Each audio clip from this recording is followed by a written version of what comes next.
Clarence damn Thomas. His wife was at the January 6th terrorist attack. Let's put up that picture. You see the happy couple here? Her name is Virginia. They call her Ginni. She's the wife of Supreme Court Justice Clarence Thomas. She has now admitted publicly that she did in fact attend the January 6th Stop the Steal rally that ended up being a massive domestic terrorist attack in the United States of America. Virginia Thomas, wife of the Supreme Court Justice Clarence Thomas, for the first time has publicly acknowledged that she participated in the January 6, 2021 Stop the Steal rally on the ellipse that preceded the storming of the Capitol by pro-Trump mob, raising questions about the impartiality of her husband's work. I got a lot of questions here because now some of his rulings that were contrary to the ruling of every single justice on the Supreme Court now makes sense. It gets deeper. In an interview with the conservative Washington Free Beacon that was published Monday, Thomas, who goes by Ginni, said she was part of the crowd that gathered that morning supporting President Donald Trump. Trump was claiming falsely that widespread voter fraud had delivered the presidency to Democrat Joe Biden, a falsehood he continues to repeat today. Let's put their pictures back up again. Those two individuals believe in the falsehood. One of them happens to be a Supreme Court justice. The other one, well, she's an attorney, but she's his wife. Thomas said that she was at the rally for just a short time. She got cold and went home before Trump took the stage at noon that day. Now, I don't know about this part. Okay, maybe she left early, maybe she's lying. But she didn't leave early because she was cold. Maybe she left early because somebody told her what was about to happen. Maybe she left early because somebody warned her what Donald Trump was going to say in his speech. Maybe she left early because she was listening to the crowd and the crowd made it very clear that after Donald Trump speaks, they were going to in fact commit an act of domestic terrorism against the United States Capitol, that they were there to stop the process that's constitutionally mandated, known as certifying the presidential election. Maybe she got wind of that and then she left. She has security detail. Maybe somebody put her on notice. The attack by pro-Trump mob trying to stop the confirmation of Biden's electoral college win left the Capitol vandalized and resulted in the deaths of 5 people and injuries to 140 members of law enforcement, according to the Washington Post. There were many individuals injured as well, outside of the police. I owe you all an apology. I have likely imposed on you my lifetime passions, Thomas wrote to a private Thomas Clerk World email list of her husband's staff over his 3 decades on the bench.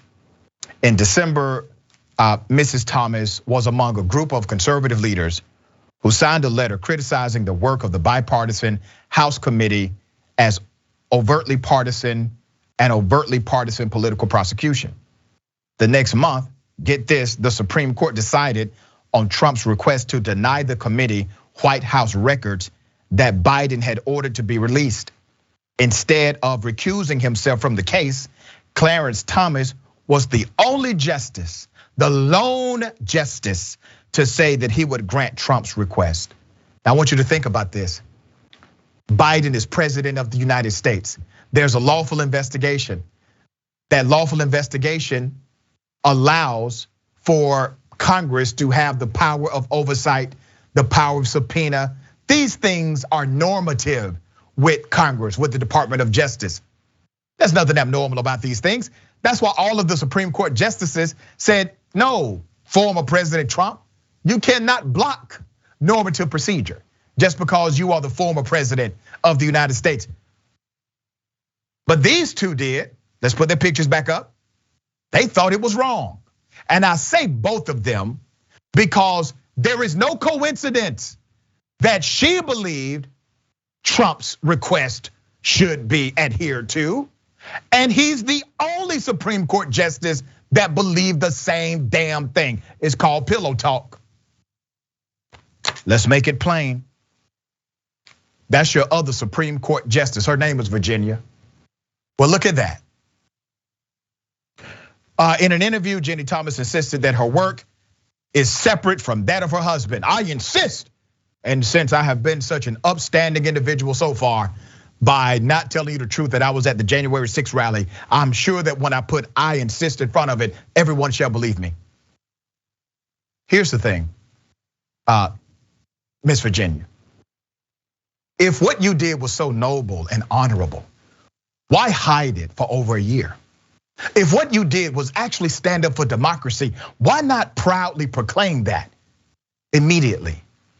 If there's absolutely no issue between your advocacy and the way your husband rules in major judicial cases in the highest court of the land, if there's no issue, why the deception here? David, thoughts? Dr. Richey, I'm so glad you mentioned the consciousness of guilt that Ginni Thomas clearly has. And for me, the issue is, you know what, Ginni Thomas, she's gonna believe what she wants. For Clarence Thomas, though, and I also get that, for his sake, for the sake of his own domestic tranquility in his household, maybe he couldn't talk his wife out of doing this stuff. Maybe he couldn't talk her out of, attending something so overtly political. But then the responsibility is on him to step aside from any case having anything to do with the election, with Joe Biden or with Donald Trump. Because it's not just enough, as you know, to avoid actual conflicts of interest, which clearly there are, but even the appearance of a conflict of interest must be avoided. And if Thomas says, you know what, I can't control my wife and I'm not gonna control my wife, and if she wants to go to a rally, fine. Then he needs to then assert himself and say, I am stepping away from the Supreme Court on the following cases. And I'm not even gonna explain why, but there's a conflict of interest and that's that. If he had done that, okay, fine. I would still think his wife is crazy, but at least I'd have some respect for him. In the absence of that, there's no respect whatsoever. That's very well said, because not only did he vote in the dissent, he then decided to write a summary of his dissent. I mean, it took a lot of thought, it took a lot of planning to do all of this, and he decided to go full throttle and be the contrarian to every single justice in the Supreme Court. Fascinating stuff.